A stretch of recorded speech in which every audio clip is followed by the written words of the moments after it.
Hello guys, good morning. Magdi-deliver na naman kami papuntang Mattawa tonight. Nakapag-deliver na kami papuntang Belleville last week. Kaso nga lang wala ako sa mood mag live or kumuha ng video. Kaya ito yung papunta na naman kami ulit ng Mattawa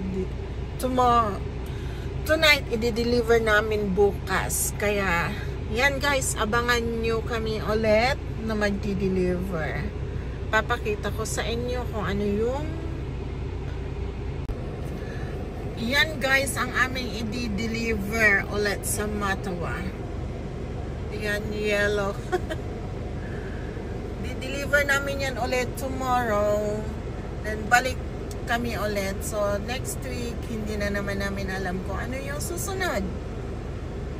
Ayan. Yellow. Kaya abangan nyo kami guys. Mamaya magbibiyahe kami ulit. Ayan na siya. Dito namin siya ipapark para ilalagay namin mamaya yung hitch. Kukunin namin muna yung ano kasi iba yung ilalagay namin dahil medyo mataas. And then lalagay namin yung hitch and then mamayang gabi lalarga ulit kami. Ayan siya. Ayan, biyahe na naman kami guys. Papuntang Mattawa. Ayan. Ayan.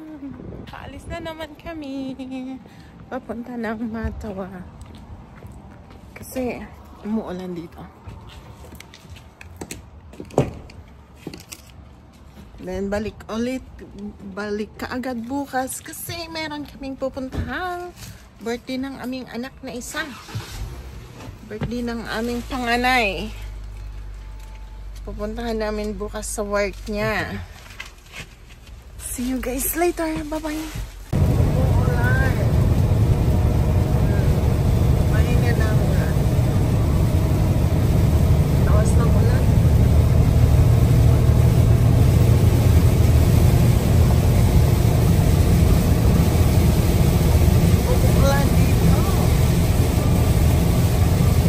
Dito kami sa stopover. Malayo pa kami. Mahigit 1 oras pa. Kaya stopover muna. Ayan. Parang naiihi ako. Hirap kasi walang ano. Pero okay lang. Hindi ako makatulog kasi yung upuan ko masikip.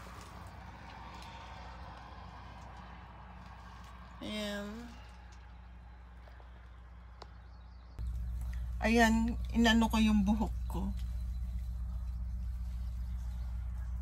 Parang brained ko. Walang magawa eh. Di ako makatulog. Ay nako, hirap matulog. Ayan, malapit na kami guys. Malapit, 1 oras pa mahigit. Ang amo ko, ayun, nagpapahinga, tumayo doon, kumain ng prutas. Maliwanag na!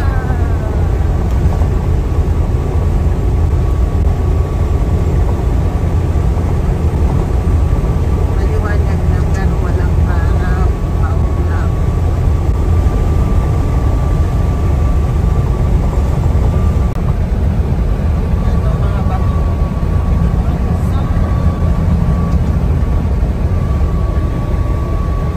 Balik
Okay, andito na kami guys.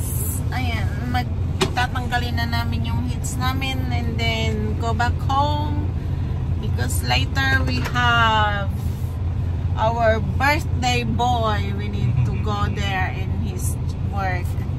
So, thank you guys. Bye-bye.